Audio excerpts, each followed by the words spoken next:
নমস্কার বন্ধুরা, Moniz Bengali হোমের একটা নতুন ব্লগে আপনাদের সকলকে স্বাগত। রান্নাঘরে কি কি জিনিস জমে থাকে আমাদের সেগুলো মাঝে মাঝে বের করে দেখাটা খুব জরুরি। বিশেষ করে মডুলার কিচেন স্টার্ট হবার পর আমরা যেহেতু জিনিসপত্র ক্যাটেগরি ওয়াইজ ডিফারেন্ট জায়গায় ভাগ করে করে রাখি, তারপর অনেক সময় নিজেরাই ভুলে যাই কতটা জিনিস কোথায় রয়েছে। আজকে গ্রসারির সমস্ত জিনিস বার করেছি এবং জায়গাটাকে একটু পরিষ্কার করব বলে। বার করতে গিয়ে এমন অনেক ছোট ছোট জিনিস খুঁজে বেরোলো যেগুলোর কথা সত্যিই আমি ভুলে গেছি এবং এগুলো পড়ে থেকে থেকে নষ্ট হয়ে যাচ্ছে। যেমন দেখুন, এইটুখানি এক বাদাম, এটার মধ্যে খুব সামান্য চার মগজ, এরকম প্রচুর জিনিস এই জায়গা থেকে বেরিয়েছে। আমার এই ছোট্ট সংসারে যদি এত জিনিস বেরোয়, যাদের সংসার অনেক বড় তাদের কিন্তু আরও অনেক জিনিস বেরোবে এবং সেগুলোকে একসঙ্গে করার পরে দেখবেন যে হয়তো কোনো একটা মাসে গ্রসারি হাফ কিনতে হলো, কারণ এই জিনিসগুলোকে ব্যবহার করতে হবে। বেশ কিছু জিনিস এক্সপায়ারি ডেটের কাছাকাছি পৌঁছে গেছে, সেগুলোকে আগে বের করে নিতে হবে, সেগুলোকে আগে ব্যবহার করতে হবে। সেগুলো আমরা মাথাতেই রাখি না, আর রাখি না বলে আমাদের সংসারে প্রচুর প্রচুর অপচয় হয়। যে অপচয়টা আটকালে আমাদের হয়তো বেশ কিছু টাকা সেভিংসও হবে। বিশেষ করে এখন যে অস্থির পরিস্থিতির মধ্যে দিয়ে আমরা যাচ্ছি এবং দেখছি যে কোনো সময় যে কোনো মানুষের চাকরি চলে যেতে পারে বা অনেক কিছু হতে পারে, তার জন্য মেন্টাল প্রিপারেশন সঙ্গে আমাদের ব্যাংক ব্যালেন্সটাকেও একটা এমার্জেন্সি ফান্ড ক্রিয়েট করে তৈরি করে রাখাটা খুব জরুরি।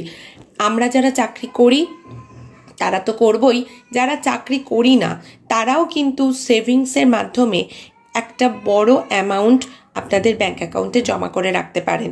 তার শুরুটা রান্নাঘর দিয়ে যদি করেন তাহলে দেখবেন আপনাদেরও নিজেদের একটা স্যাটিসফ্যাকশন হচ্ছে যে আপনারা অপচয় করছেন না। সবথেকে বড় কথা, অপচয় আটকানোটাও কিন্তু খুব জরুরি। বিশেষ করে ফুড ওয়েস্ট আটকানো তো ভীষণভাবে জরুরি। যেখানে পৃথিবীতে একটা বড় সংখ্যক মানুষ ভালো করে খেতে পায় না, সেখানে আমাদের মতো যাদের একটু কিনে খাবার সংস্থান আছে তারা এত বেশি অপচয় করি, তার ফলে কিন্তু অপচয়ের পরিমাণ বেড়ে একটা ইমব্যালেন্স কন্ডিশন তৈরি হয়। এরকমভাবে সাজানো থাকলেও অনেক সময় আমাদের শিশি বোতলগুলো পিছন দিকে চলে যায়, সেগুলোর খেয়াল সবসময় আমরা রাখতে পারি না। আর রাখতে পারি না বলেই কিন্তু অনেক জিনিস পুরনো হয়ে গিয়ে এক্সপায়ার হয়ে যায় বা ফাঙ্গাস ধরে নষ্ট হয়ে যায়। আমি একটু গুছিয়ে নিয়ে আবার আপনাদের কাছে ফেরত আসছি।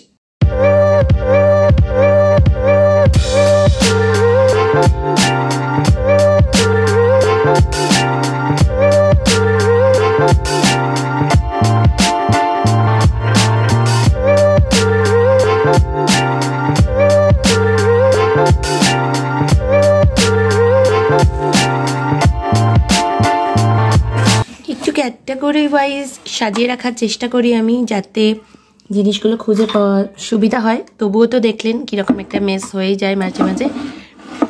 এটার মধ্যে মশলাপাতি যেগুলো এক্সেস সেগুলো রেখে দিচ্ছি, বড় জিনিসগুলো এগুলোর মধ্যে।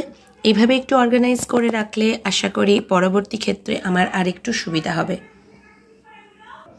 এরকম বেশ কিছু প্যাকেটও বেরোলো, যে প্যাকেটগুলো জিপ লক।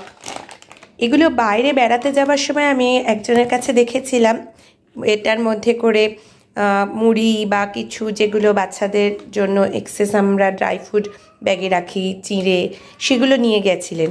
তো তারপর থেকে এগুলোকে জমিয়ে রাখি, যে বাইরে বেড়াতে যাওয়ার সময় সত্যিই ড্রাই ফ্রুট নিয়ে যাওয়ার সময় জন্য অল্প অল্প করে প্যাকেট থেকে কেটে কেটে নিয়ে যেতে খুব কাজে লাগে।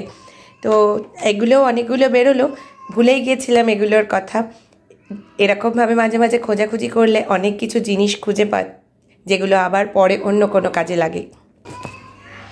মোটামুটি পরিষ্কার করে গুছিয়ে রাখা হয়ে গেছে। অনেকগুলো চায়ের প্যাকেট বেরিয়েছে। এখন তো বেশ কিছুদিন চা কিনতে হবে না, বুঝতেই পারছি।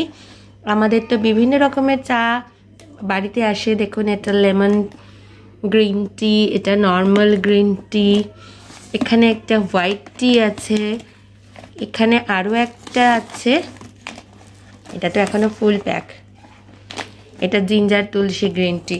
বিভিন্ন রকম চা খেতে খুব ভাল লাগে। সকালবেলা বিভিন্ন ফ্লেভার, এক এক দিন এক একটা ফ্লেভার আপনারা বানিয়ে দেখবেন, আপনাদেরও মন ভালো হয়ে যাবে। বর্ষার সময় একটা, গরমের সময় একটা, এরকম করে যদি চা লাভার হন তাহলে বিভিন্ন রকম চা খেতে পারেন। আমার গোছানো হয়ে গেছে।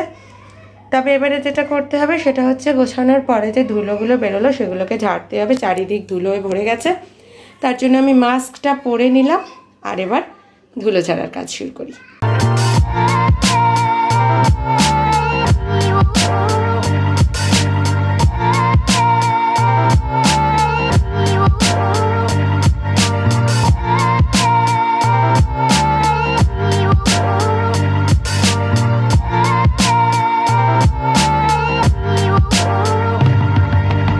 ঝাড়াঝুড়ি শেষ, এবার স্নানে যাব। পরের দিন দেখা হবে আপনাদের সাথে অন্য কোথাও অন্য ব্লগ নিয়ে। ততক্ষণ পর্যন্ত সবাই ভালো থাকবেন, সবাই সুস্থ থাকবেন।